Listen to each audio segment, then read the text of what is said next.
Elvis Presley's granddaughter Riley Keough is opening up about her plans for Graceland and a promise to her mother. For nearly 50 years, one part of the most visited home in America has stayed completely off limits. Not a velvet rope, not a staff-only sign, a locked door at the top of a staircase that millions of tourists walk past every single year without ever seeing what's behind it. That's the upstairs of Graceland. And since the day Elvis Presley died in 1977, it has remained sealed to the public. Today, the woman standing at the center of that mystery is Riley Keough, Elvis's granddaughter, who inherited the mansion after her mother Lisa Marie Presley passed away in 2023. She hasn't thrown open the doors. But in interviews, in her mother's posthumous memoir, and in the choices she's made as the estate's new owner, Riley has started to shape how the world understands that sealed second floor. This is the real story of what's known, what's rumored, and why the upstairs still matters so much to so many people. To understand why this locked staircase carries so much weight, it helps to go back to where Graceland began. The house wasn't built for a rock star.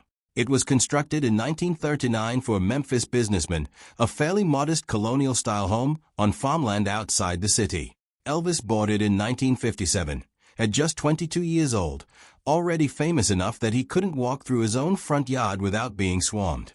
He wasn't looking for a mansion.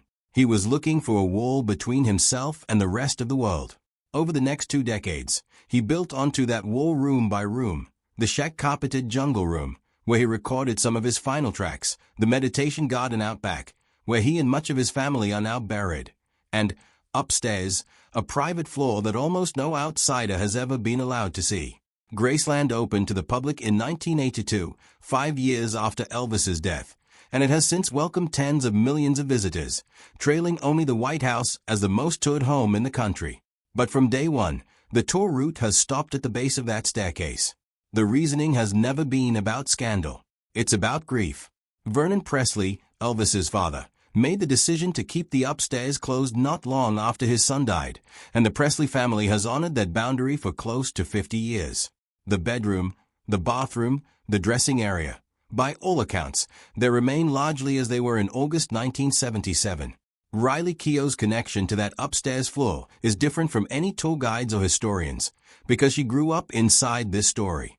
She's spoken about visiting Graceland as a child with her mother, aware from a young age that the top of the stairs was somewhere she wasn't meant to go, and that the family treated it with something closer to reverence than curiosity. When Lisa Marie Presley died suddenly in January 2023, ownership of Graceland passed to Riley, making her, in her early 30s, the custodian of one of the most scrutinized homes in the world, and the person now responsible for deciding what, if anything, the public ever learns about its most private room. Much of what's genuinely known about the upstairs and about Elvis's final years comes not from tabloid claims, but from Lisa Marie Presley's own words. Before she died, Lisa Marie had been working on a memoir, later completed with her daughter's involvement and published as From Here to the Great Unknown. In it, she wrote candidly about her father, about growing up at Graceland, and about the complicated inheritance, emotional as much as financial, that came with being a Presley.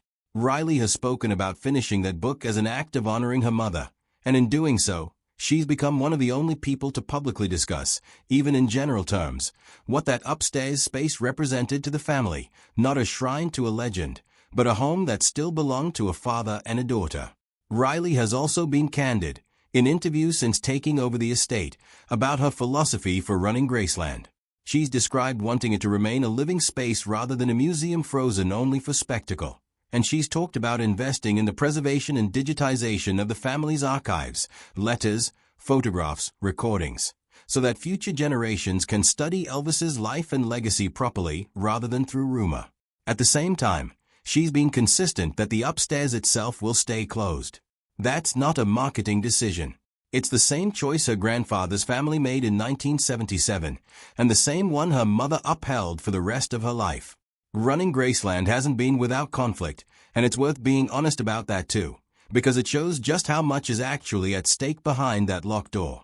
In 2023, shortly after Lisa Marie's death, Priscilla Presley, Elvis's ex-wife and Lisa Marie's mother, filed a legal challenge over a 2016 amendment to the family trust that would have affected who controlled Graceland. The dispute made headlines and raised real questions about who would ultimately steer the estate. It was resolved privately, out of court, with Riley Keough confirmed as trustee and the public face of Graceland going forward. The episode was a reminder that Graceland isn't just a tourist attraction. It's a piece of contested family history worth an enormous amount of money, and the person who controls it also controls the story the world gets to hear. That contested history is part of why so much folklore has grown up around the upstairs in the first place. When a family keeps a room locked for 50 years and says almost nothing about what's inside, speculation fills the silence.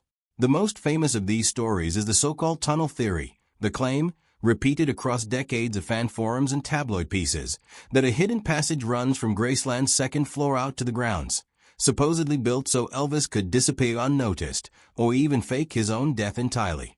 There is no verified evidence that any such tunnel exists.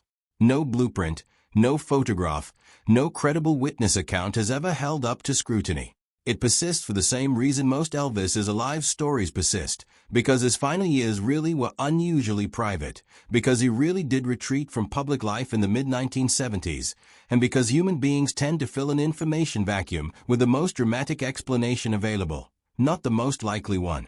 The same is true of the recurring rumor that Graceland is quietly sitting on a stash of unreleased Elvis recordings.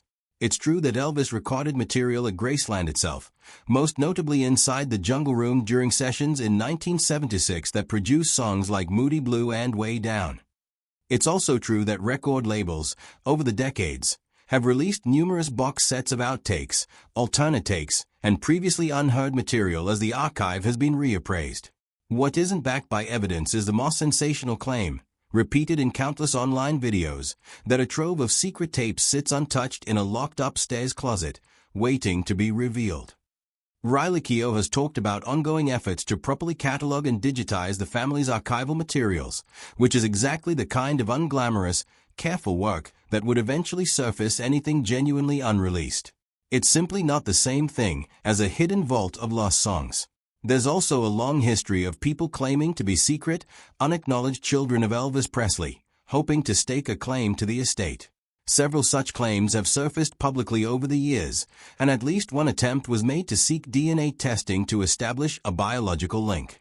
None of these claims has ever been substantiated in court, and the Presley estate's legal structure, built around a formal family trust, makes it extremely difficult for an unproven claim to gain any real traction. Riley Keough has never addressed these claims individually, and there's no reason to read anything into that silence beyond the ordinary reluctance of any family to engage with unverified legal threats. So what does Riley Keough actually want people to take from the upstairs, if not tunnels, tapes, and secret airs? Based on her own public statements, the answer is simpler and, honestly, more affecting than any conspiracy theory. She wants Elvis remembered as a person, not only as a symbol. The upstairs of Graceland isn't interesting because of what might be hidden there. It's interesting because it's the last place in the world that still belongs entirely to a man who spent almost every other hour of his adult life being watched. Riley has described her role less as a gatekeeper of secrets and more as a steward of memory, someone tasked with deciding which parts of a family's story are ready to be shared, and which are allowed to stay exactly where they've always been, upstairs, behind a locked door, undisturbed. Whether or not the public ever learns more, the upstairs of Graceland will likely remain what it's been since 1977, not a mystery to be solved, but a room a family chose to protect. And for Riley Keough, now the one holding the keys, that choice seems to matter more than satisfying anyone's curiosity, including ours.